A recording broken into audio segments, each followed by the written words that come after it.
በርካታ የእግር ኳስ ቤተሰብን ስላወዛገበው የትላንት ምሽቱ ዌስትሃም ከአርሰናል ያደረጉት ጨዋታ ከጨዋታው በኋላ የቀድሞ ተጫዋቾችና ዳኞች ምን አሉ የሚለውን የምናደርሳችሁ ይሆናል። ስላወዛጋቢው የቫር ውሳኔ የቀድሞ ተጫዋቾችና ዳኞች ሐሳባቸውን ሰንዝረዋል። ትልቁ የቪዲዮ ረዳት ዳኝነት ወይም ቫር ውሳኔ 4 ደቂቃ ከ11 ሰከንዶች ፈጅቷል። ውሳኔ የአርሰናልም ሆነ የዌስትሃምን ታሪክ ሊቀይር የሚችል ነበር። በእንግሊዝ ፕሪሚየር ሊግ አናት ላይ በወራጅ ቀጠና ለሚገኙት ሁለቱ ክለቦች የውድድር ዓመቱን የሚወስንላቸው አጋጣሚ ፈጥሯል። አርሰናል በ83ኛው ደቂቃ ሊያሳንድሮ ትሮሳርድ ባስቆጠራት ጎል 1-0 እየመራ ነበር። የዌስትሃሙ ካሉም ዊልሰን ከማዕዘን ምት የተሻገረውን ኳስ ከመረብ ማሳረፍ ችሏል። በዚህ ወቅት ነው የመሃል ዳኛው ውሳኔው በተመለከተም በቫር ታግዘው እንዲወስኑ ሐሳብ የቀረበላቸው።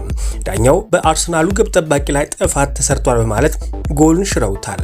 ይህ ውሳኔ ለውዝግብ ምክንያት ሆኗል። የቀድሞ የእንግሊዝና የማንቸስተር ዩናይትድ አጥቂ ዋይን ሮኒ ውሳኔውን ምርጥ ውሳኔ በማለት ገልጾታል። ግልጽ ጥፋት ተፈጽሟል ብሏል የቀድሞ አጥቂ። ውሳኔው የሚደግፉና የሚነቅፉ ቢኖርም ግልጽ ጥፋት ተፈጽሟል፣ እጅግ የሚገርም ጥፋት ነው የተሰራበት በግብ ጠባቂ ላይ ብሏል። ግብ ጠባቂው ላይ እጁ የግብ ጠባቂውን ፊት በመሸፈኑ ኳስ የመያዝ እድሉን ገድቦታል። ስለዚህ ትክክለኛ ውሳኔ ነው ብሏል። ቫር ለመጀመሪያ ጊዜ ይህን በመሰለው ትልቅ ጨዋታ ላይ ተገቢ ውሳኔ አስተላልፏል ሲልም አክሏል። ሮኒ በውሳኔው ቢያደንቅም ለግብ ጠባቂዎች የሚሰጠው ከለላ ግን እንደማያስደስተውም ገልጿል። ወደ ግብ ጠባቂ ብትሄድ ጥፋት ነው ይባላል። በተጫዋችነት ዘመኔ በሙሉ ለግብ ጠባቂዎች ጥላቻ የነበረኝ በዚህ ምክንያት ነው። እኔ እንደማስበው እጆቻቸውን ዘርግተው መዝለል ስለሚችሉ ቅድሚያ የሚሰጣቸው ለነሱ ነው ብሏል። የቀድሞ የፕሪሚየር ሊግ ረዳት ዳኛ ዳረን ካን ማንም ሰው ከዳረን ኢንግላንድ ጋር ቦታ መለዋወጥ ይፈልጋል ብዬ አላስብም። ማንም ሰው በዚያ ወንበር ላይ መቀመጥ አይፈልግም። ቆፍጠን በማለት ትክክለኛውን ውሳኔ አስተላልፏል። ይህም በፕሪሚየር ሊጉ ታሪክ ውስጥ ትልቁ የቫር ውሳኔ ነው። የቀድሞ የኒውካስትል ግብ ጠባቂ ሼ ጊቨን በዚህ የውድድር ዘመን አርሰናል በተለያዩ ጊዜያት ግብ ጠባቂዎችና ተከላካዮች በመከላከል ጎል ሲጸድቅ አይተናል።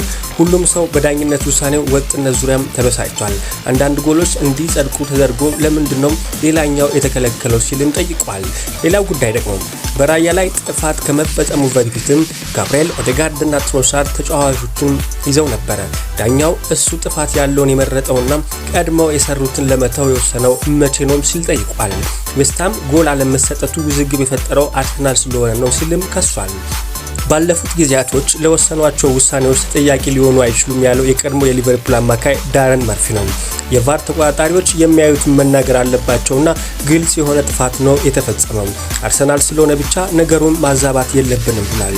የቀድሞ የዌስትሃም ግብ ጠባቂ ሮብ ጋሪም በበኩሉ ጥፋት ነው፣ ግብ ጠባቂውን ሁለት ተጫዋቾች ሲይዙትም ያየን ነው። የዚህ የውድድር ዘመን ተመሳሳይ ነገሮች በጣም ብዙ ነበሩም ብሏል። ቫር የውድድር ዘመኑ እርሰ ጉዳይ እንደሆነ ይሰማኛል። በተመሳሳይ ጊዜ 5 ወይም 6 ጥፋቶች ቢከሰቱም ዋናው ነገር ግን ኳሱ ያረፈበት ቦታ ነው ብሏል። ከዚያ ወጥነት በተመለከተ ግን ምንም ነገር የለም ሲልም ተናግሯል። ይህ ከትላንትናው የዌስትሃምና የአርሰናል ጨዋታ በኋላ ስለ ተፈጠረው ውዝግብ የቀድሞ ተጫዋቾችና ዳኞች የሰጡት ሐሳብ ነው።